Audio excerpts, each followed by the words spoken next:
Good afternoon. I have a quote I'd like to share with you. The media is the most powerful entity on earth. They have the power to make the innocent guilty and to make the guilty innocent. Media has the power to influence minds, ideas, and attitudes of the masses. Stated by Malcolm X.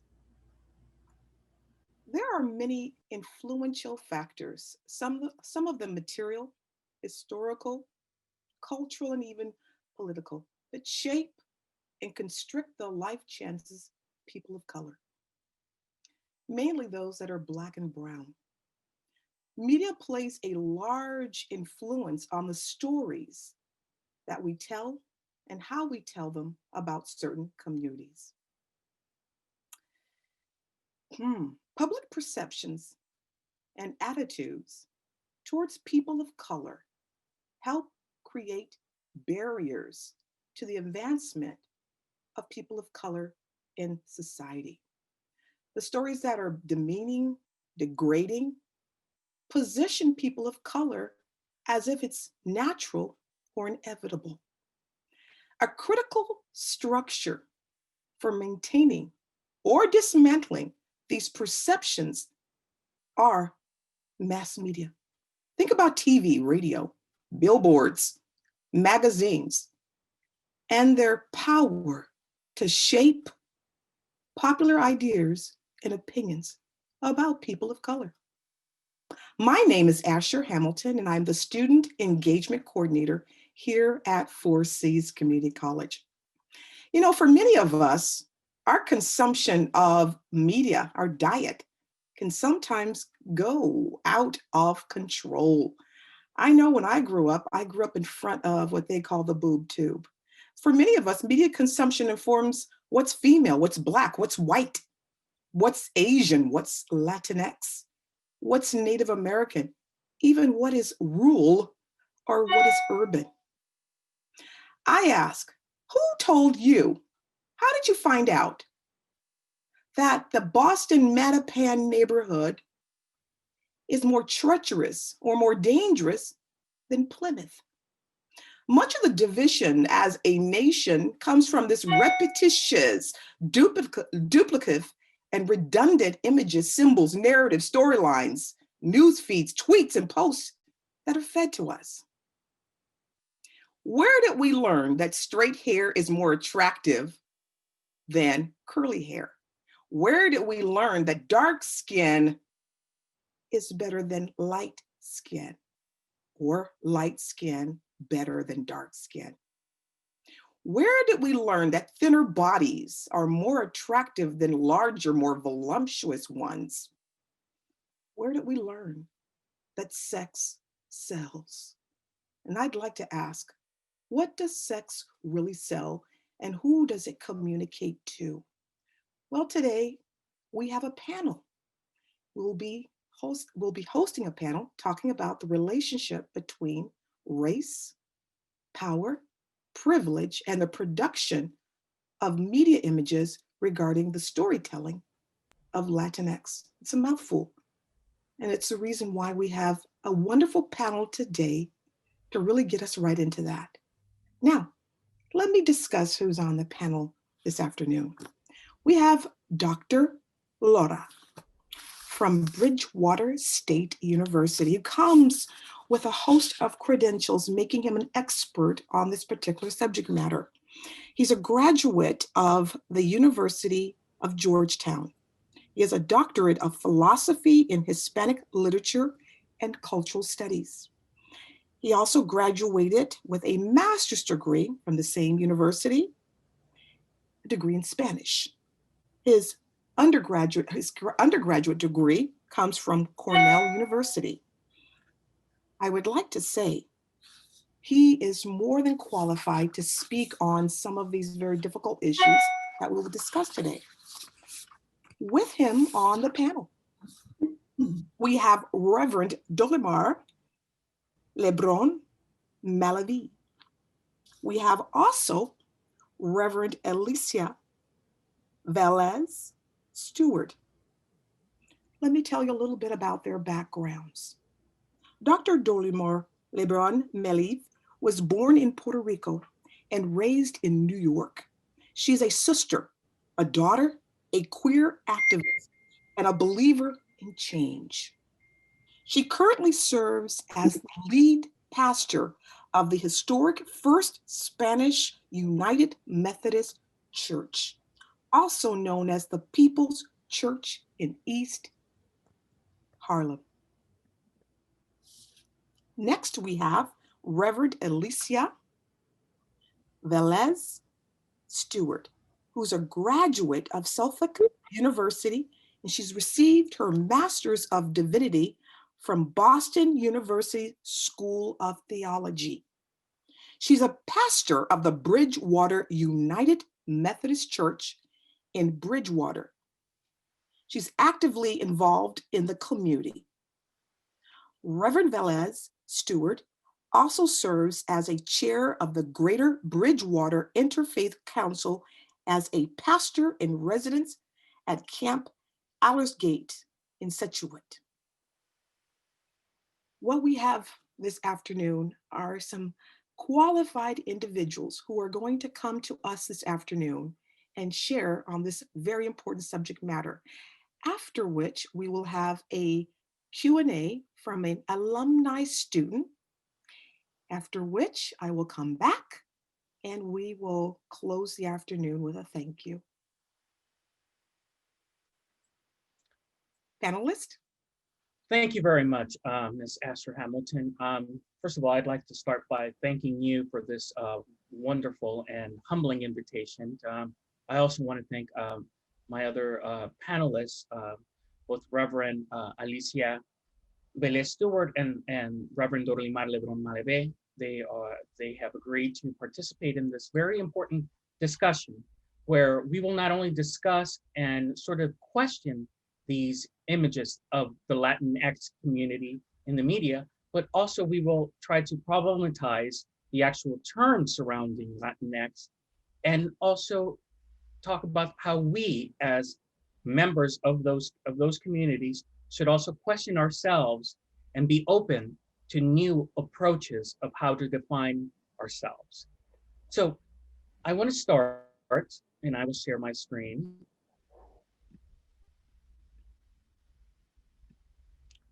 With these two quotes, and then a video. And these are really quotes just from this year, September of 2020. Says, how people and classes of people are depicted in the media have a direct impact on how the world sees them. Despite being 18% of the overall population of the United States, Latinx represents less than 6% of all television and film characters, news anchors, producers, directors, and writers, even after the rise of online streaming and hundreds of cable and satellite channels. From the rise of television, Latinx were depicted as untrustworthy, mischievous, the other, and overly sexualized.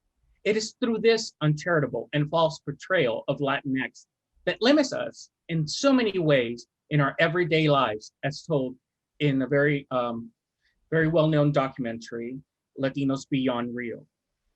The other quote I'd like to share with you is, the urgent need for increased Latinx representation in media is a tool to combat hate, overcome stereotypes, and increase acceptance of and improve treatment of Latinx people. The power of storytelling is immense and has long-lasting effects of the psyche and well-being of those who are systematically excluded from mainstream narratives or misrepresented and stereotyped. When our stories are told in real, true, and meaningful ways, we are humanized. And by humanization, the livelihood of safety, livelihood, and prosperity of our community is given a fighting chance in the country which we help and continue to help build.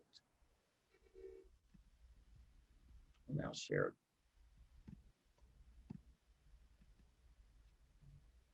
The National Hispanic Media Coalition has long called on Hollywood to increase positive portrayals of Latinos and Latino representation in all media.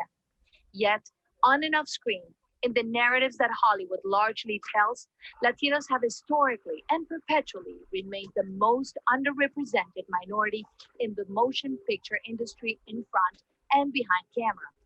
This is not tolerable anymore. We are 18% of the US population.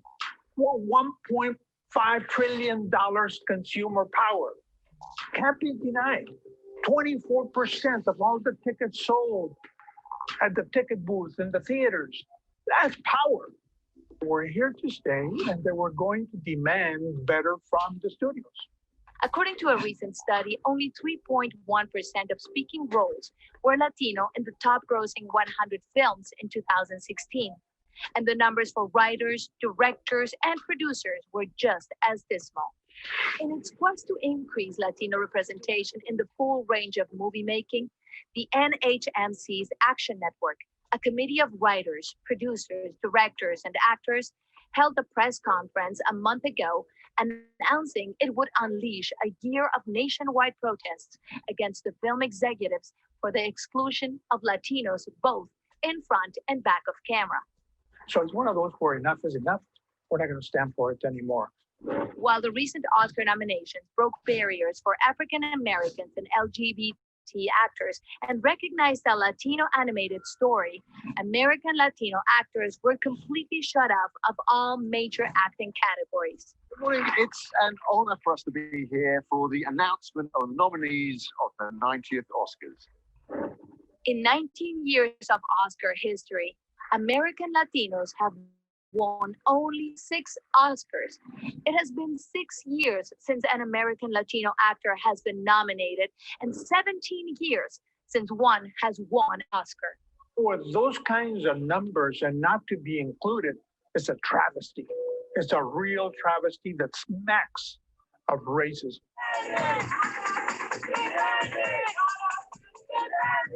The coalition took to the streets on February 5th and protested at the Oscar nominees luncheon.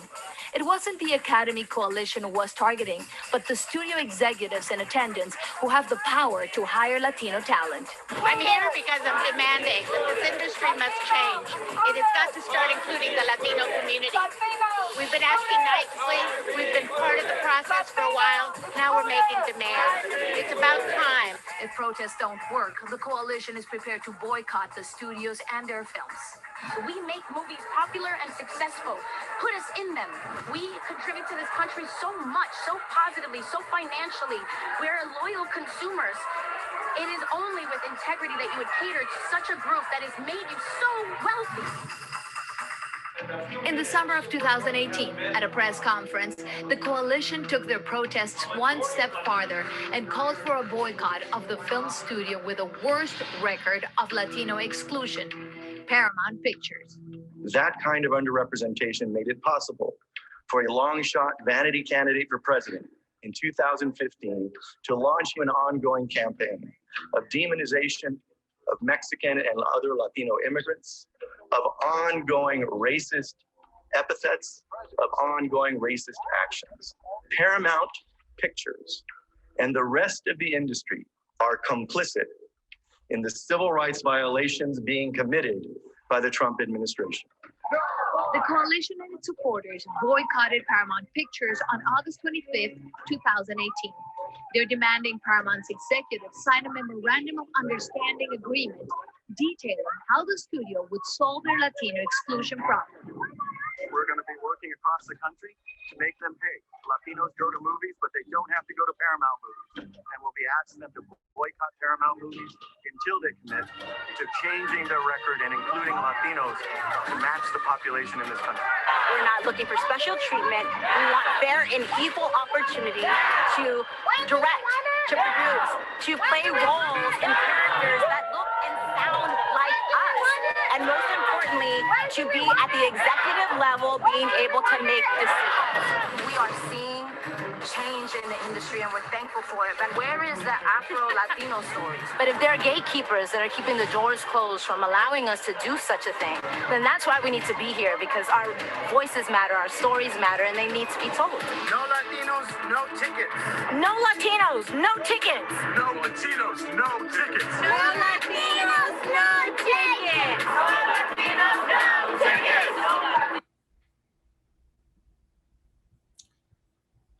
I hope that this video is sort of the starting point for the discussion we will have. It touches on not only the obvious lack of representation of Latinos in the media. As you've noticed, it says that only 3% of films featured leads or co-leads with Latino actors. And the reality is that most of those Latino leads are Cameron Diaz, Jennifer Lopez, Eugenio Derbez, and Jessica Alba, which in a sense is also problematic. The type of representation or limited representation, even within that small percentage.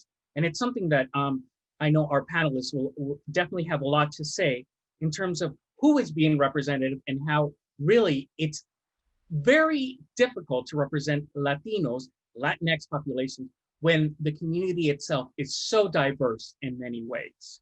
The second thing that I want to emphasize is the following. As you can see here, you have these statistics of really how sparse these roles are. But one thing that the video showed, and that is important to know, is that we as a community are extremely strong consumers. Now, the video says it's about 1.3, but the most recent statistics say that the Latino population is 1.7 trillion consumer spending. In fact, 23% of all movie tickets sold were purchased by those who identified or self-identified as Latino, Latina, Latinx, Hispanic. So these are some of the things that we will address. And one question that I have for our panelists so that we can start is the following. Obviously, the video and the statistics that I just discussed reflect there's clearly a need for an increase in Latinx representation in the media and every aspect of society. And I think this is something that's important. This is just a starting point in media. I think it's the representation in politics, society, in every element, in every aspect. But before I think we can discuss how to even increase representation, we need to explore really Latinx identity, including all of its intersections.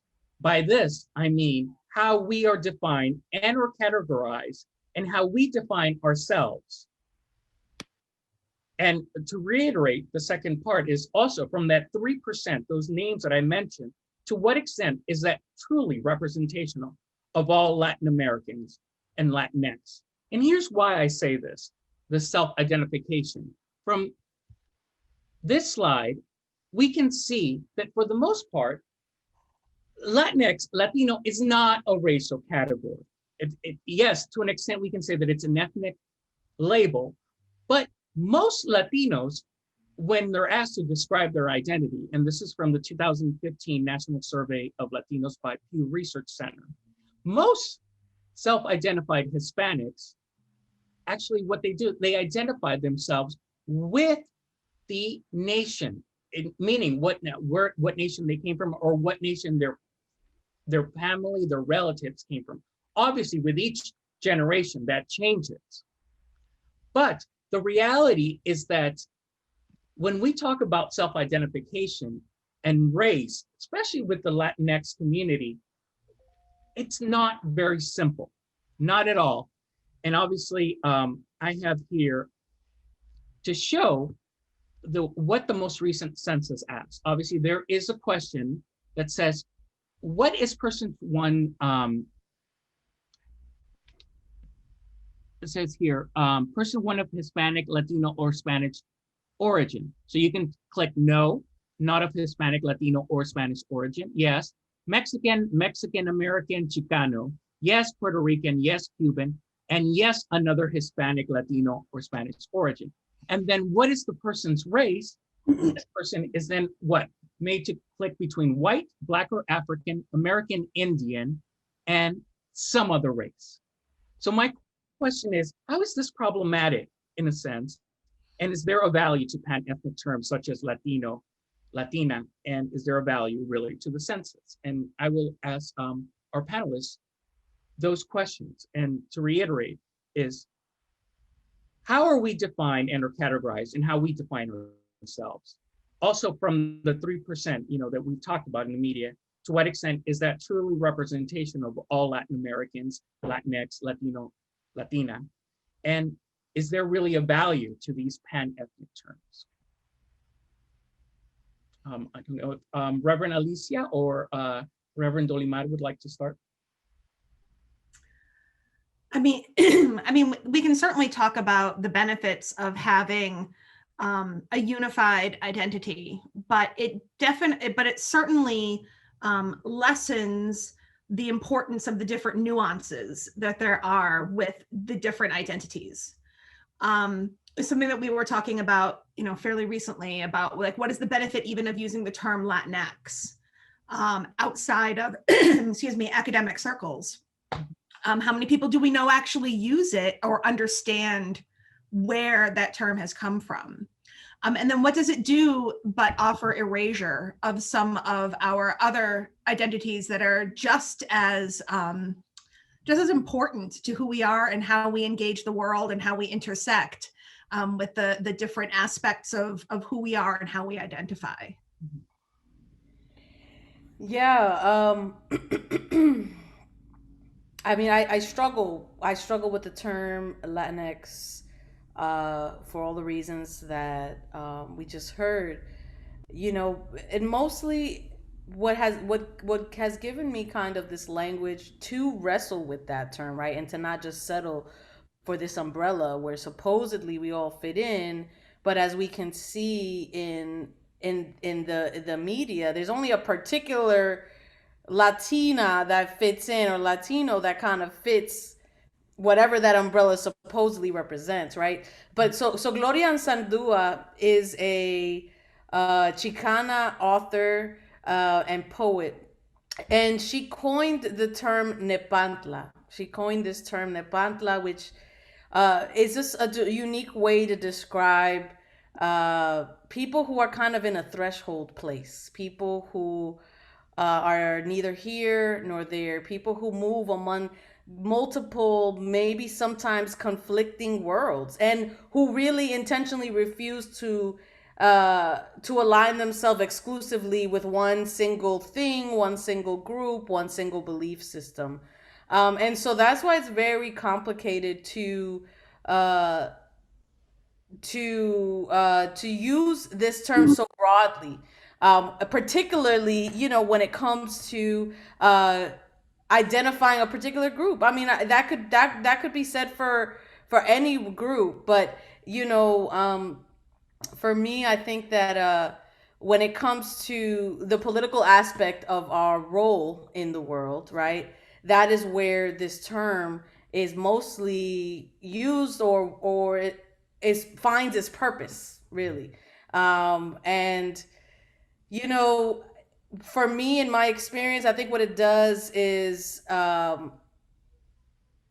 creates kind of a separation or an othering from Blackness in particular, but from even other groups as well, whether that's indigenous groups or whatever the case is. But so even though from my understanding, the Latinx term came about to be more inclusive of our people who are not just from Spain, right? Who are not just Hispanic and who don't just identify with Spain. I think the intention of Latino, Latina, Latinx came from a place of wanting to be more inclusive of the diversity and the expansion of what it means to be of descent from anywhere in Latin America. It falls short, right? As language often does, and as we continue to evolve, right? Like as society, the hope is that language also evolves and continues to grow. So it's a both and. It's not like we need to throw. For me, it's not like I need to throw it away with the bathwater, but it definitely is something that needs to be thought of critically. And so even when you say Latinx, right, because the biggest argument with Latinx is that X does not really have a meaning in the Spanish language. Some people are offended about what it does to the Spanish language, but in the very least, it makes people think. So you say Latinx and it makes people be like, well, what is that word? What does that even mean? And at least making people think about this critically is still moving forward in trying to, I think, find more nuanced and holistic ways of identifying ourselves. I'm really glad, Dorlimar, that you brought up Anzaldúa and this idea of Nepantla, because I think for many of us who identify as Hispanic, Latina, Latino, fill in the blank, for many of us, especially those of us who are experiencing this dual world of being both in American society and also identifying with something beyond that, for many of us, I think a great way I heard it explained once was that we often only exist in the places where our fractures meet. That it's only in those places where the different parts of our identities come together, that we only exist in those fractures. And I think that the concept of, using this term Latinx ignores the fractures, ignores the places where we, come together to create the whole. And I personally have found issue with it, not so much because I do agree that it does cause people to stop and question and to think a little bit more critically, but I have also found it to be a term that can be used as like virtue signaling for people outside of the Latino community to like this almost like wokeness, right? Like I'm aware of these issues, and so I'm going to use these terms that are in vogue without fully understanding what they mean or engaging them in conversation with the history or with the reality, the present even of those folks that identify or are identified for us, using that term Latinx. Yeah, and sort of a little bit to contextualize what both of you have said, I think it's important to indicate that yes, Latinx is the most recent term. It emerged in the 21st century. We believe that it appeared first in about 2004 in academic settings. Before then, the term really after the 1970s and a lot of the African-American and Latino movements, Chicano movements, Latino, Latina became very popular. Before then, Hispanic was how oftentimes not only we were classified as a community, but how the other classified us. If we go even further back, 1900s, we were considered Spanish. So as you can see, and what you've all said is sort of like, yes, little by little, we begin to nuance this language and realize that, yes, while these categories cannot be used for everyone, they are highly politicized. They're constructions. And yes, as constructions, they serve a purpose to an extent, as most of you have said. Now, the question being is also that we, and this is something Reverend Alicia Velez, we as Latinos, and by this I mean those who have Latin American descent, who have immigrated, who are first generation, second generation, third generation, we are products of two different worlds. We are products, and we are also stuck in that borderland. And of course, you mentioned obviously Anzaldúa, is the notion that is in that border, we have on the one hand, that whole cultural milieu from Latin America, which in a sense is extremely complex and complicated, and the US construct, especially when referring to race, which in a sense it's very interesting because it sort of separates into just and although now it's becoming more and more complicated, in reality, most individuals until very recently are sort of thought of themselves as either white or black, which obviously these terms and these racial constructs do not fit in a Latin American Latino context. And sort of to illustrate this, I do want to read from sociologist F. James Davis, who was very well known in terms of race and what he says. And I want to quote, although various operational instructions have been tried, the definition of Black used by the Census Bureau has been the nation's cultural and legal definition. All persons with any known Black ancestry. Other nations define and count Blacks differently. So international comparisons of census data on Blacks can be extremely misleading. For example, Latin American countries generally count as Black only unmixed African Blacks, those only slightly mixed, and the very poorest mulattoes. Second quote from his text, Who is Black? In Latin America, despite the plethora of terms for the innumerable gradations of racial mixture, the color designation applied to a family or person depends more on the place on the class ladder than on the racial traits. Race influences class placement, but is only one factor and may be overcome. As elsewhere in Latin America and the Caribbean, class position can outweigh physical traits in the designation of racial identity. So in a sense, as most of you have said, there's a different element here. The notion who is perceived as Black or African in Latin America is very different than the way that the US has constructed that. So that's one complication. The other complication is that when someone immigrates into the US, then you're faced with this notion. So you in a sense, as Reverend Alicia Velez, you're in that border, you're in that, that where you have two different things. And what's interesting, and this is something that I want to emphasize, this is data, again, from Pew Research. It says that most Hispanics, and of course they're using Hispanics loosely, say passersby see them as Hispanic, though that share falls across generations. 59% self-identified non-Hispanics say they're seen as whites. So one of the self-identified Hispanics here, obviously there is a notion also of the complication to, and one of the questions that is asked by many individuals who are trying to define us, because while there is an individual identity, the reality is that we do not exist in a bubble. Our identity is also constructed by that other. So we are in that border, and so here's my question to you.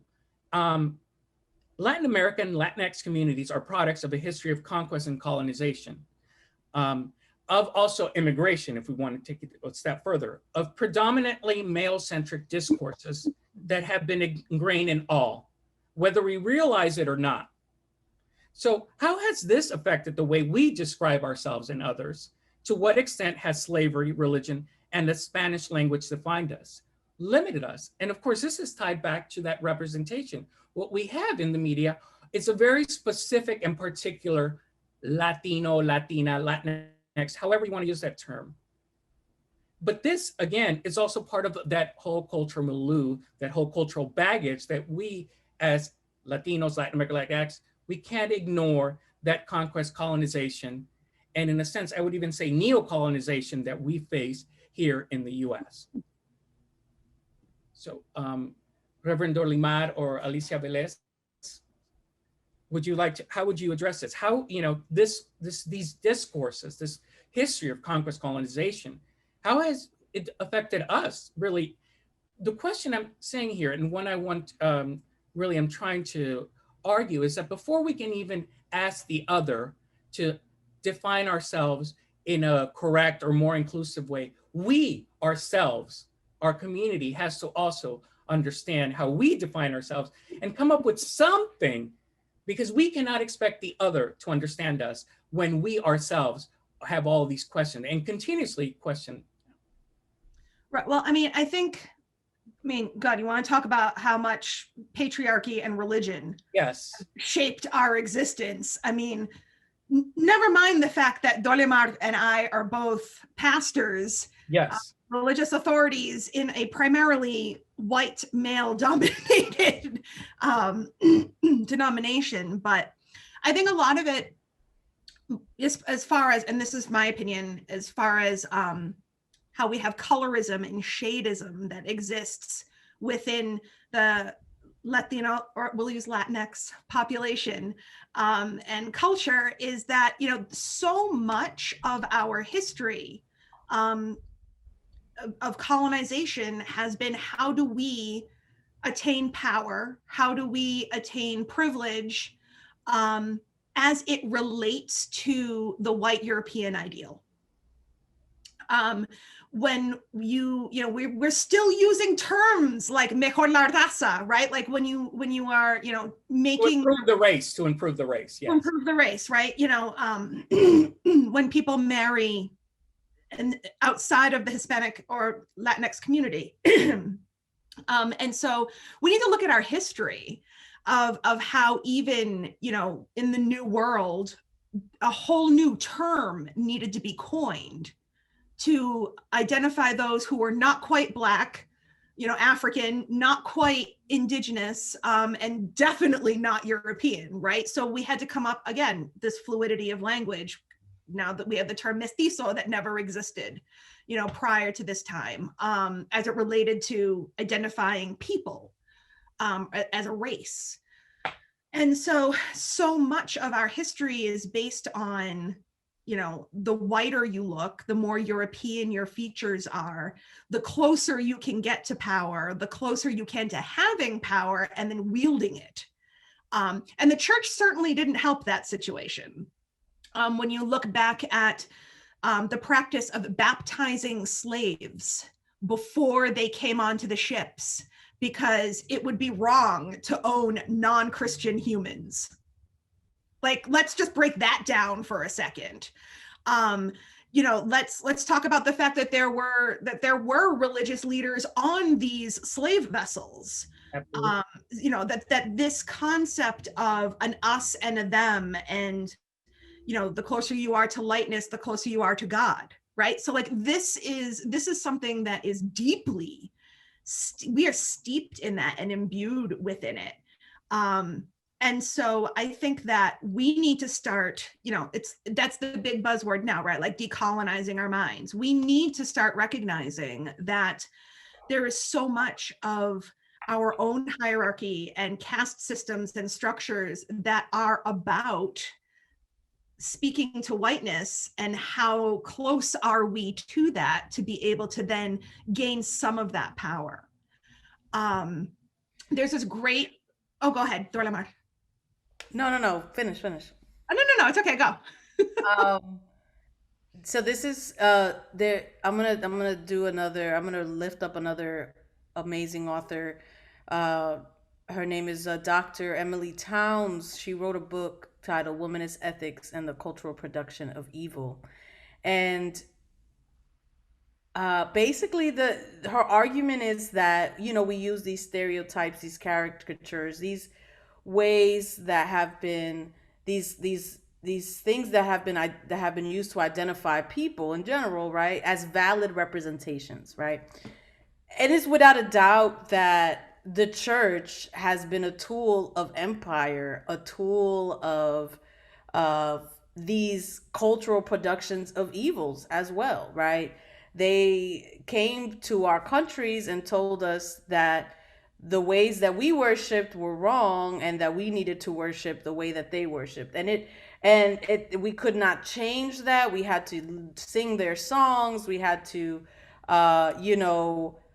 do what they did. I mean, there were missionaries who went to the islands of the Caribbeans who believed that you could not drink, that you could not dance. They were very, they're very strict with that. And yet then there are other missionaries who went to places in Peru and in Ecuador that had no problem with the drinking and the thing, right? So we are representations of that colonial past, of those powers that kind of came in to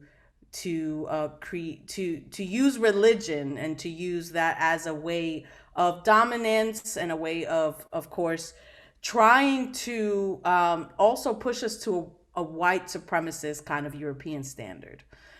So when we talk about kind of like these legacies, these histories that we come out from, of course, that plays a significant role in us being in this position where we don't know how to identify ourselves, where we can't seem to get it right. Gina Rodriguez, we saw her in that video. She's a perfect example of someone who has also been criticized. Absolutely. For anti-Blackness, for talking about how we don't have a lot of roles, but not considering Afro-Latinas who are in some of these roles and positions, because, this colonial past has a huge impact on the ways that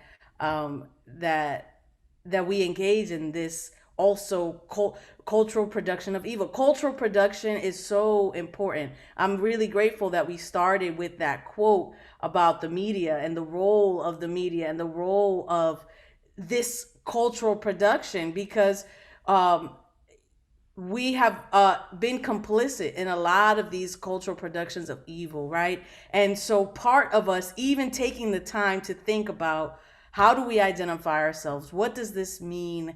Who is seen and who's not seen? Who's at the table and who's not at the table, right? All of that is part of us undoing these cultural productions of evil, and at least trying to move towards a place where we are creating cultural production that tells our stories and shares our messages, as we heard. And I also think that when we, like, the part of the role of the church, right? And this is where I'll get all preachy, is that the role of Jesus was to kind of dismantle these kind of systems that were excluding of sections of the population, was to kind of like resist this cultural production of evil and show that another way was possible.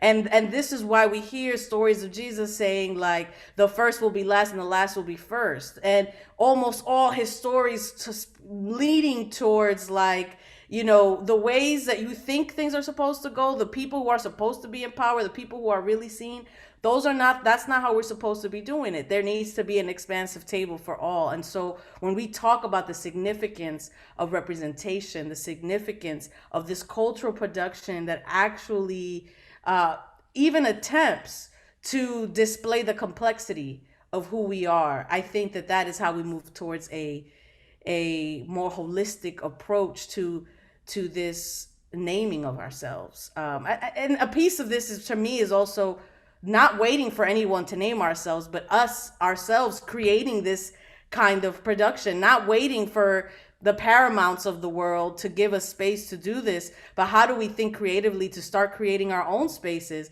I mean, anybody can create a YouTube video these days. Anybody can create kind of like, you know, can have access to the world. And so I think that part of this is also us thinking about not demanding this from anyone also. That's part of it, but also thinking through, how do we create these spaces, these representations, how do we do this for ourselves? I think it's also important that we give each other permission to call ourselves out when we are participating in systems that also uphold stereotypes. Absolutely.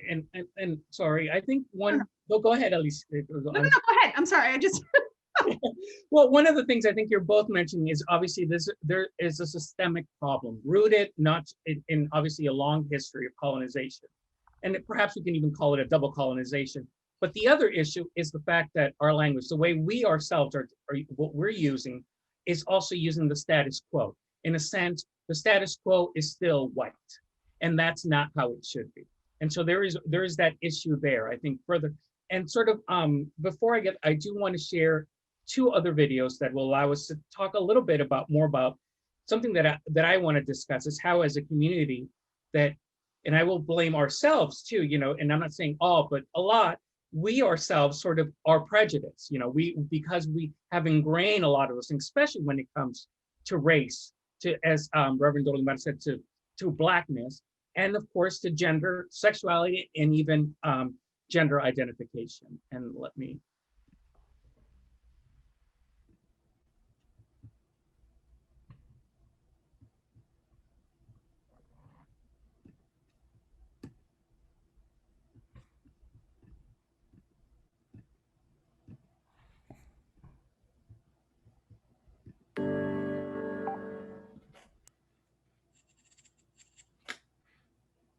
And this is from the New York Times.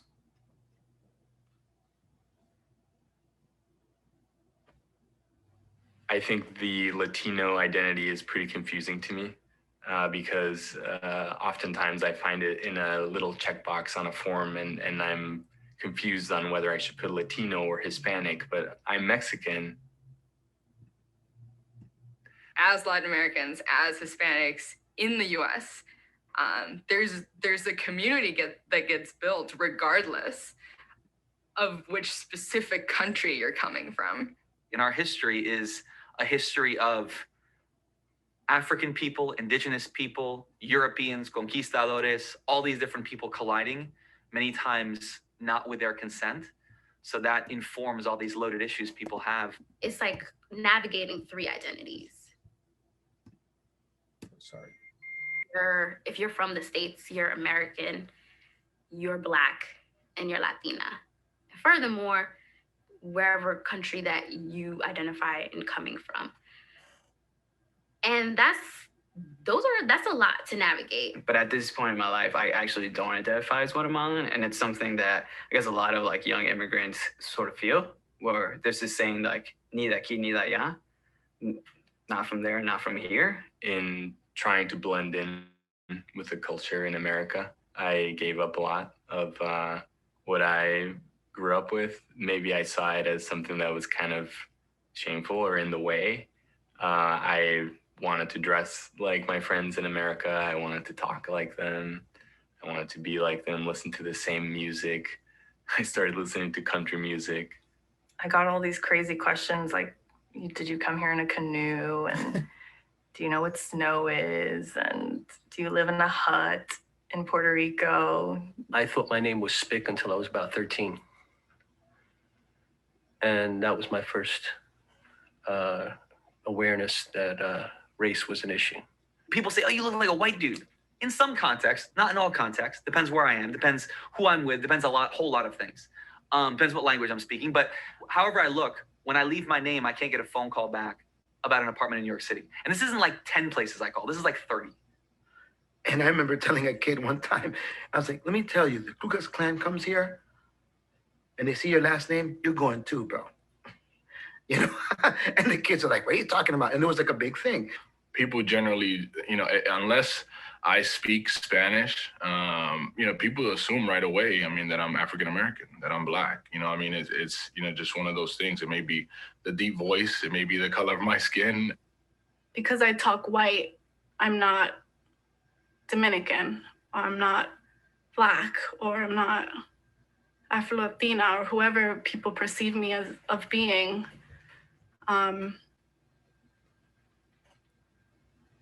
And that hurt, and that still hurts. Because one of my daughters is lighter than the other, they had Blackness issue. And I remember my oldest daughter telling my youngest daughter that she was Black and that her hair, she said something. And I remember crying like immediately, like, oh my God, no. And I had to sit them down and talk to them about our roots and that everything that they learned from the family was wrong. I feel like I wanted more of my culture. You know, I grew up, there was a point I stopped speaking Spanish to her and I still don't speak to her in Spanish. So I feel like something was lost. And I don't know if it was just because she was busy raising 5 kids and didn't really think about culture in that way and how I would come to identify myself.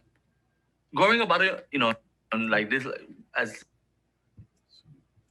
And this is the other video that Emotional conversation with her daughter, Emily, on the 25-year-old's journey to coming out. I don't know if you noticed that we all here in the studio are wearing purple for Spirit Day, and this is a fitting story to show support for LGBTQ youth.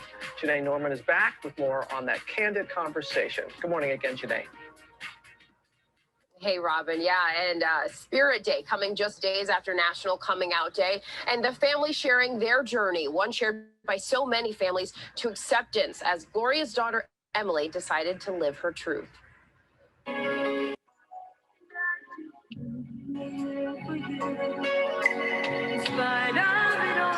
This morning, music superstar Gloria Estefan revealing she would do anything for her daughter, opening up about the emotional journey she took to accept her daughter's sexuality. But we had no clue about that. We had no clue until... But how? You know, you say, how could we not have known? It's not like I didn't suspect at some moments. Gloria, her daughter Emily, and niece Lily addressing Emily's struggle coming out as gay. I was like, hey, I'm in love with this girl. The first thing you said was, if you tell your grandma and she dies, her blood is on your hands. All in the latest episode of Red Table Talk via Stefan's, where the women get honest about finding acceptance. Guys, you're missing the point. But wait, you're talking about my career? I was suicidal. But we didn't know that, Mama. I'm sorry that we didn't get that. What's so powerful about Emily and Gloria's conversation is that it was real and it showed the journey of coming out and it showed the reality of it for the LGBTQ community. There are a lot of hurdles. Estefan showing that the road to acceptance is not always easy, bringing up complicated feelings between family members. I had a doubt that you accepted me. Absolutely. Okay. I had a doubt that everybody in the family. But you do know that I accept and love you. Yes, absolutely. And have all from the moment of your birth. No matter what, I know I have my family, but that doesn't mean that we haven't hurt each other. Well, and believe me, I'm sorry if I didn't have told you this. And I'm sorry too. Gloria's transparency coming on the heels of National Coming Out Day, that crucial moment when LGBTQ people decide to live their truth out loud. The grace with which both Gloria and Emily had to say, I don't have the right words and I didn't have the right words, but now I do. And I think that transparency is extremely important because we don't get to see it a whole lot. So one thing that I wanted to show is on the one hand, that diversity in terms of race, identities, class that you saw in the first video. And the second one is the notion of the approach that the Latinx community has taken on when it comes to gender, sexuality, gender identification. And here we're talking about Gloria Estefan, a very well-known singer in the Latino community, who curiously enough is also a gay icon. But the question is then how, even when it came to her own daughter, she said, and I quote, "Oh, if you tell your grandmother that you have blood in your hands." I mean, we talked about how the Latino Latinx community sort of is imbued with this very white perspective, but at the same time, there's also heteronormative perspective that oftentimes is not talked about. It's not talked about for, obviously, there's a long tradition of religion, and not just the Catholic Church. In fact, statistics show that now there's a growing Protestant Latino population, not just in the US, but also all of Latin America. And in fact, it's also the Protestants actually who are even more conservatives than the Catholics. So what the question begs here is sort of, as a community, when we expect this other to change the way that we are represented, we have to also deal with that prejudice. One, the racial prejudice, as we know, there's the notion that the closer you are to whiteness, the better you are. And this comes from a very long history. And two, also the fact that that the ideal is to be heterosexual. There's a heteronormative, there is no space for that other. Now, I'm not saying there is no space, things are changing, but that is still something very prevalent. And so my question to both of you as I'm saying this, what can we do about these sort of limitations, and how does it affect also the representation of the media? I mean, we're asking for diversity, but I think one thing that we forget is that within diversity, we're forgetting inclusivity and all of those intersections. Well, I mean, I think, like we were talking about before, about this idea of like everything in comparison to the European conquistadores and, and this colonization. Anything that is above and beyond what is deemed to be quote unquote normal is something to be feared or something problematic, because it's been our history that anything that has deviated from what has been prescribed as the right way to be has been punished. It's a punishable offense to not be quote unquote normal. And so I think that, when we take into perspective, just even like the gendering of the language, of the Spanish language, that you have, just Latina, Latino, right? But if you have a mixture of men and women, you automatically default to the male. Even if there's 1 million women and 1 man, it's still dominant. Default to that patriarchal, understanding of language and of hierarchy and the way things are supposed to be.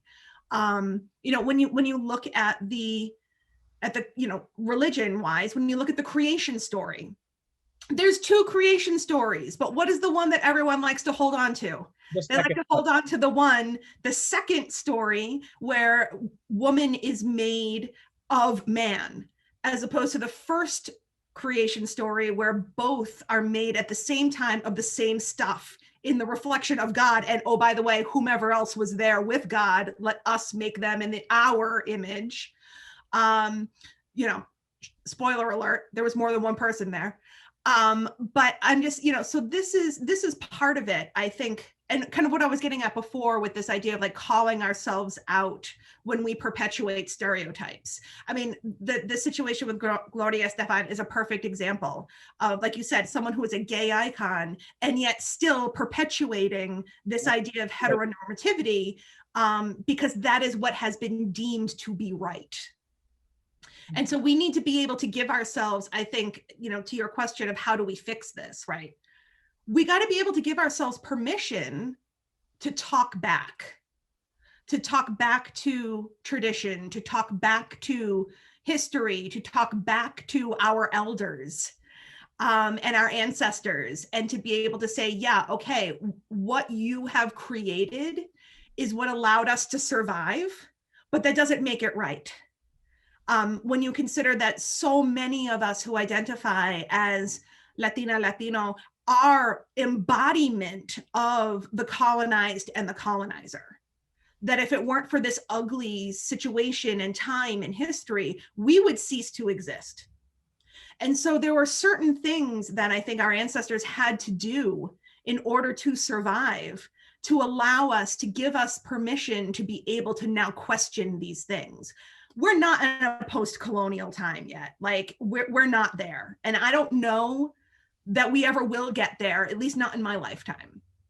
But we need to be able to allow ourselves to talk back, which is certainly something that, growing up in a traditional Puerto Rican household was not exactly encouraged. But it's something that we need to give ourselves permission to do, because if we continue to perpetuate these stereotypes, there's no room for growth, there's no room for grace, and there's no room for being able to use our imaginations that something should be and could be better, even though it's different. And Reverend Dorlimar. Yeah, so I think, just to complement what has already been said, that there's also a piece of this where everyone is not going to get it.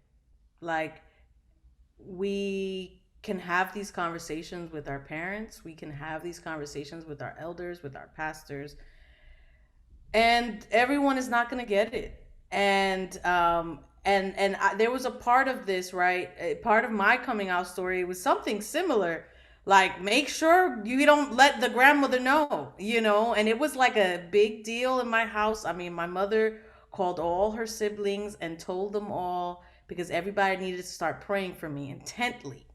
Like, they were having like prayer circles for me. And of course, it was all like, don't let your grandmother know.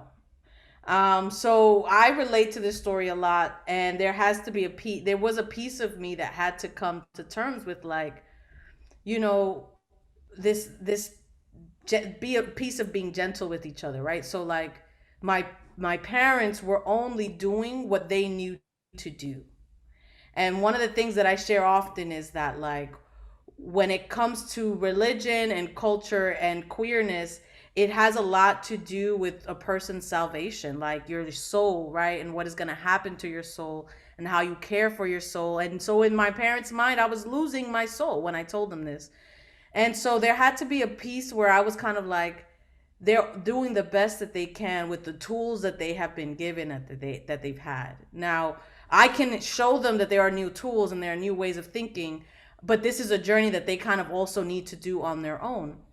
And I in my church right now, we have around, a lot of trans people that volunteer with us, and everybody doesn't get the pronouns right, but there's a lot of grace and space to like even coming from them and saying like, you know, I just appreciate that you're trying and that this is part of like the journey of meeting people where they are and calling them to where you're going, right? And some people will get there and some people won't, but well, I know we're out of time. I just want to thank both of you. Thank Ms. Asher Hamilton and obviously everyone at Cape Cod Community College. This has been a wonderful experience. I hope that, again, we don't have all the answers. I think what we were trying to do is try to continue this discussion, this ongoing discussion that I think needs to now go on in the younger generations. With every generation, we hope that this continues to improve and that we see change. And so again, thank you very much for this experience. Thank you. Hey, thank you so much. Thank you very much. Thank you. you. Wonderful, wonderful, wonderful presentation. So enlightening. Thank you. Yes, thank you. Wonderful. If you want. Before we end the afternoon, what I'd like to do is have a couple of questions. I think there's a few questions by a student. His name is Jen. Their name is Jen Crisino. Jen is an alumni here of 4Cs who graduated with an Associate of Science in Cybersecurity. They graduated at the top of their class, being recognized in PTK, as well as serving as the secretary of the LGBTQ club and the vice president of the gaming club. After a couple of questions from Jen, what we're going to do is go offline and have the audience, the participants who are watching this, ask a couple of questions. I know that offline, I have a couple of questions, and I'm hoping that the panel will be able to stay for a couple of moments and answer these burning questions. But I think what you've brought this afternoon is a learning curve that we as a campus are going to have a challenge to meet. When I went to Dr. Lara with this as a potential plan, I said, I'm using the word Latinx probably incorrectly. Help me share this with our 4Cs community. Help me figure out how to do this better. And what I've heard from you today is a lot. You know, there are moments there when I had to take my glasses off because it caused moments of tears because identity is something to be celebrated, but it's also something painful. So Jen, if we could go ahead and it's yours. All right, so first question I got here was how do you think we Latinos can get more visibility on the media for like actors and actors, like the example in the beginning of the videos?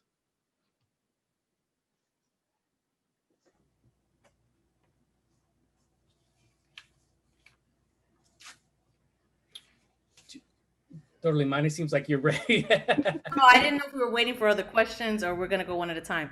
One at a time, yeah. Oh, okay. How can we do that?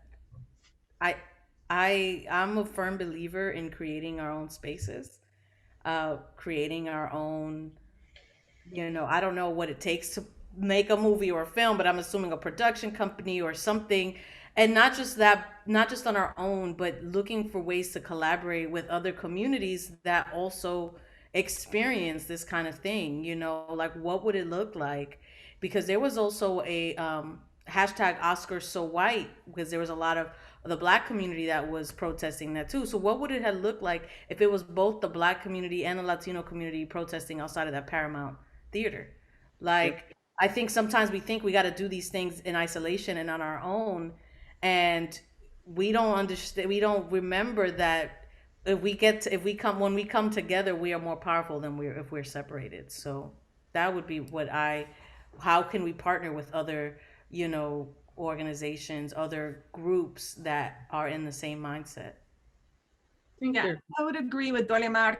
There's this wonderful book that was written for those of us who are working in congregations, but I think it actually is very effective for all aspects of life. It's by an author called Bayun Lee. She's a South Korean. I believe she's a pastor, and she talks about this concept of multiculturalism versus interculturalism.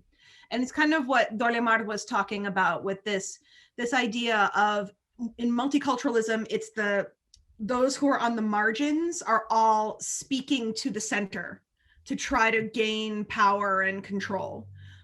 But interculturalism has all of those who are on the margins working together to try to speak to power. And it's more effective because you have more numbers and you have more folks on the margins sharing a collective experience. And so I would concur that I think that the way to have more representation is to recognize that there are other groups that we could be working in concert with to be able to speak to power in a different way. I think there are two things. Obviously, at an individual, and I want to mention the Gloria Estefan Red Table. That's done through Facebook. So people have Facebook. You have all of this mixed media that's free. I mean, the reality is that anyone with a phone can record. Anyone with the camera can do the same. So you have all of these platforms. I think these platforms are problematic, and you open yourself to some criticism. In fact, in some of the videos, if you go in, you will see that someone even quotes Romans and saying, "Oh, why is this?" All sorts of things. But I think that's important. You have to be able to say, this is not just on the other. This is on me. This is something we're trying to say that we need to create. We need to be responsible for those same things. In fact, this video here can go on mixed media. I mean, it sort of will create a dialogue. Anything as simple as that. And the other question is, yes, we need to also sort of make it our point to not include other groups, other racial ethnic minorities, just like Dorlimar and Alicia have mentioned, the African-American population, but also Asian Americans. One thing that I think people fail to realize, there's a large Asian Latino population. In fact, including Brazil actually has the second largest Japanese population. People don't know that. Or the fact that in Central America, see, there you go, or in Central America, Chinese have been present since the 19th century. And there is a large Chinese Central American population. And in fact, there's a large Chinese Central American culture and cultural production that's not there. So I think you have to, in a sense, dismantle, question that image that's already there projected of what Latinx is. That's sort of what it is. And I think only to that is starting from you, but also, like I said, collaborating with others.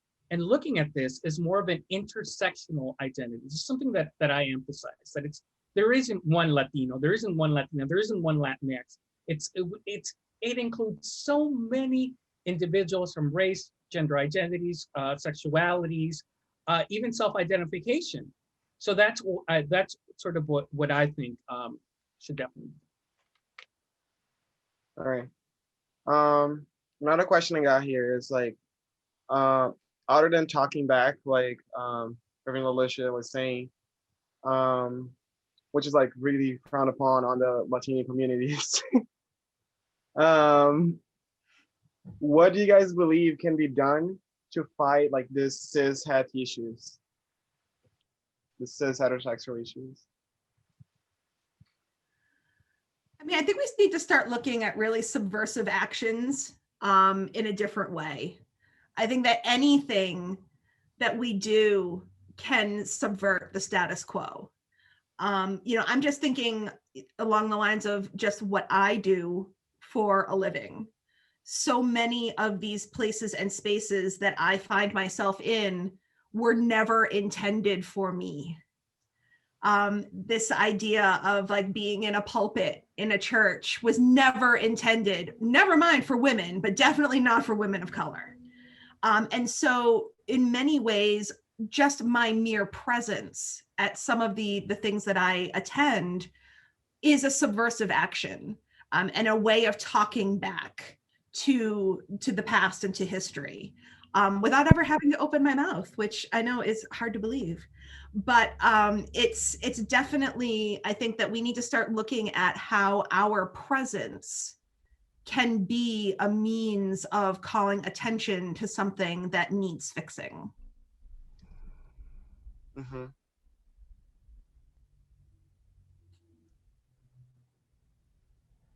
Yeah, I don't really have much to add to that. Just in the sense of like, it takes courage to just tell the truth, right?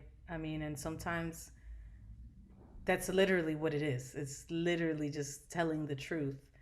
And, you know, setting boundaries. I mean, that's the other piece of this is that, like, part of our boundary, we're not taught to have healthy boundaries. We're not taught to have boundaries when it comes to being in relationship with people, particularly our family, particularly our elders and stuff. And so therapy works wonders, folks. Definitely. Find yourself a good therapist to help work this out, to give you tools and to learn how to create boundaries. And part of boundaries are also saying like, nah, this is who I am. This is what it is, and I will respect that you cannot accept that, but also respect that I cannot be in a place that doesn't, you know, fully affirm me or whatever that looks like for you, right? Because for everybody that looks different. But I think that we part of setting boundaries and part of our own truth telling, which takes a lot of courage and is scary and is part of shifting this. You know, we think we have to do this massive thing where a massive amount of followers people will see and all of it. That's what makes change. But change happens one person at a time, and change happens one heart at a time. We've got some questions coming from our audience, and I would love to see who's got some questions out there, because we've had a powerful presentation and we'd like to get a couple of questions. Some hands were coming up, and I'd like to see if there's some folks out there who would like to share with us some thoughts around this afternoon or ask a question of our wonderful panelists that were here. Got a couple of hands. If you could come off of mute. Oh. Hi, I do have one question, just kind of listening to everything that's being said. Well, I have a few questions, but I'll zero in on one. My first is, we have been talking about race quite a bit. And one of my problems when we talk about race is I don't know what we mean. And it seemed like we were sort of addressing that. And the idea that I get when we talk about race is that what we mean is white and not white. And if race is a social construct, is part of the problem the fact that we keep using it, giving it reality, when what we in fact mean is ethnicity, which is a much more meaningful term, because when we talk about race, then we start talking about culture. And the problem becomes, well, what is Black culture?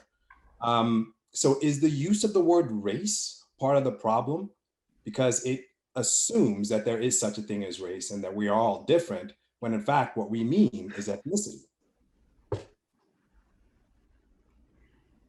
Well, whether race is a social construct or not, it has real power. And so talking of, I mean, ethnicity, I think, tries to become more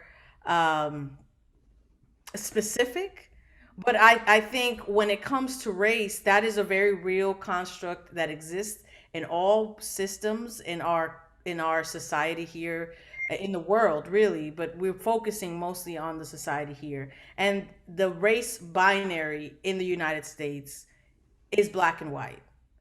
Whether people fit and people like fit in between, right? And that's where we get into the thing about how like there are Asians who on the race spectrum align more with whiteness and have these stereotypes of being, you know, smart and engineers and all these things, right?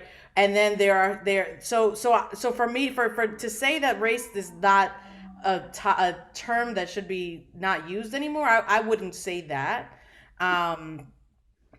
because whether or not it is something that has been constructed, just like gender, all of these things have power and they show up in systemic ways.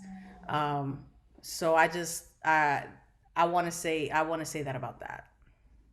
If I could just add one more thing, I suppose what I'm trying to say is, so if we say that race is a real thing, then we have to be able to define what we mean by race. So when we say something like Black, I think looking at that video that Dr. Lara showed earlier, where people were saying, you know, I am this, but other people think that I am this, and there's that confusion.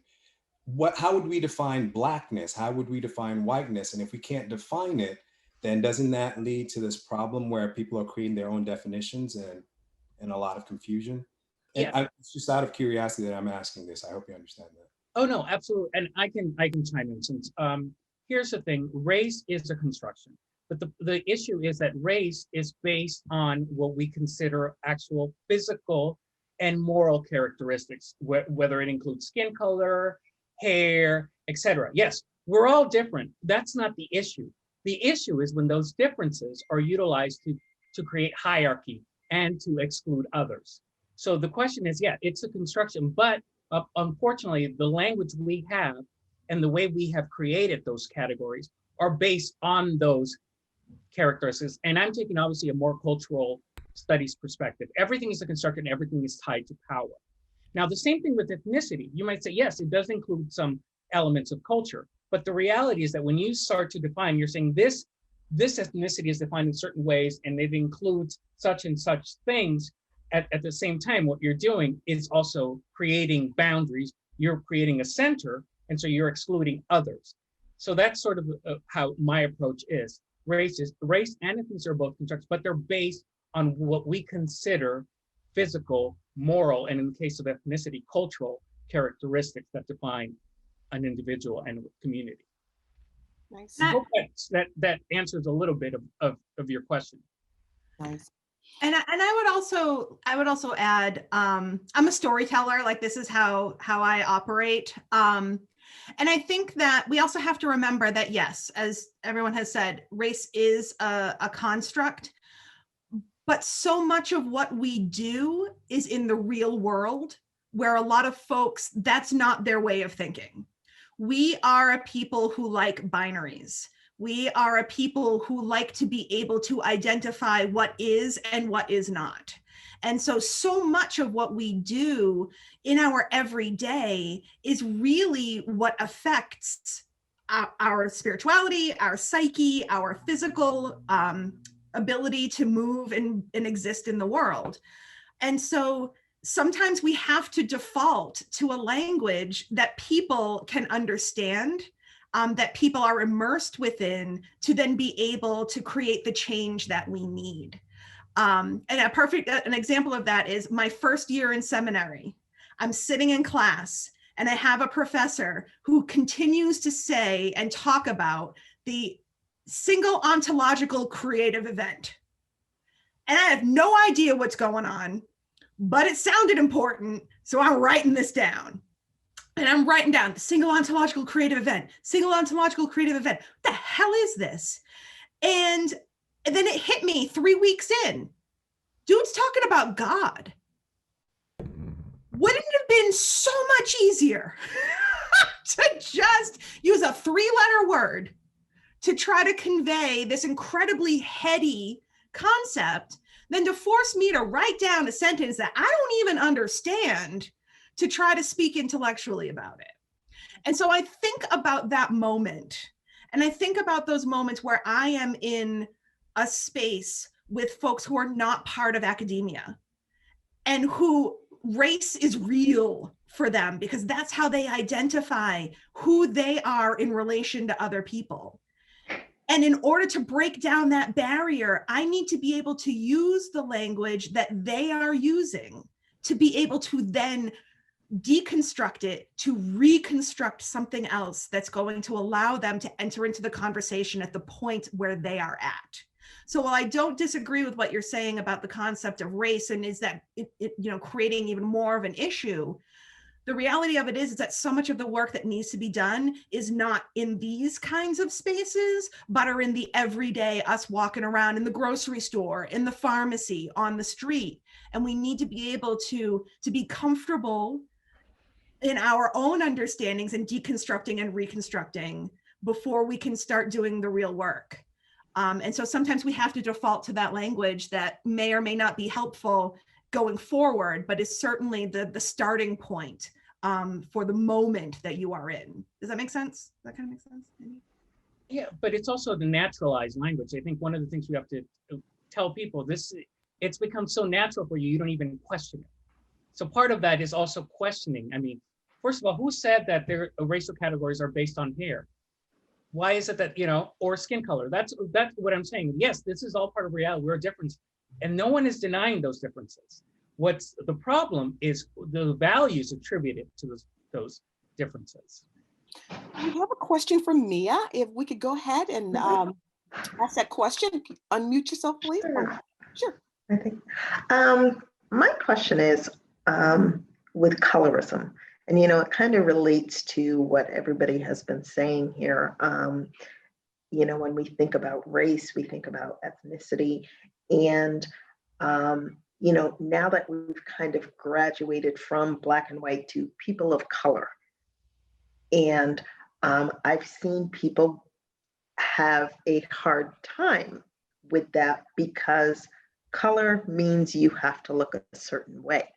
And to have to look a certain way means you can't look white, you have to have color. But I've seen and talked to friends who have had that problem where now they've moved to explaining themselves because they do not present with color. They, present white, or they, present darker, but talk to a different nationality. When I sit here and I think about myself, I'm Vietnamese. That's where I was born, in Vietnam. But to tell somebody I'm Vietnamese, they see Black. So are we in these, almost literally boxes when we think of the census? And, that was designed in my mind by people who are white, and they put us in these boxes. So how have you all dealt with colorism and maintaining your culture? Ooh, that's How much longer we got for this? Yeah, right. Because I know it's real. It's real. Man, come over. We're gonna have some wine. We're gonna talk about that. I can't. So it's not easy, right? Like, it's the worst at times. For me, I am in an inter-ethnic, intercultural marriage. I mean, Stewart, not my maiden name. And so, shadeism, colorism, it's tough because, for me, either I'm not Puerto Rican enough, right? Or I'm not white enough, depending on what circles I'm in. And even within like my own family, like I've got the good hair, whatever that means.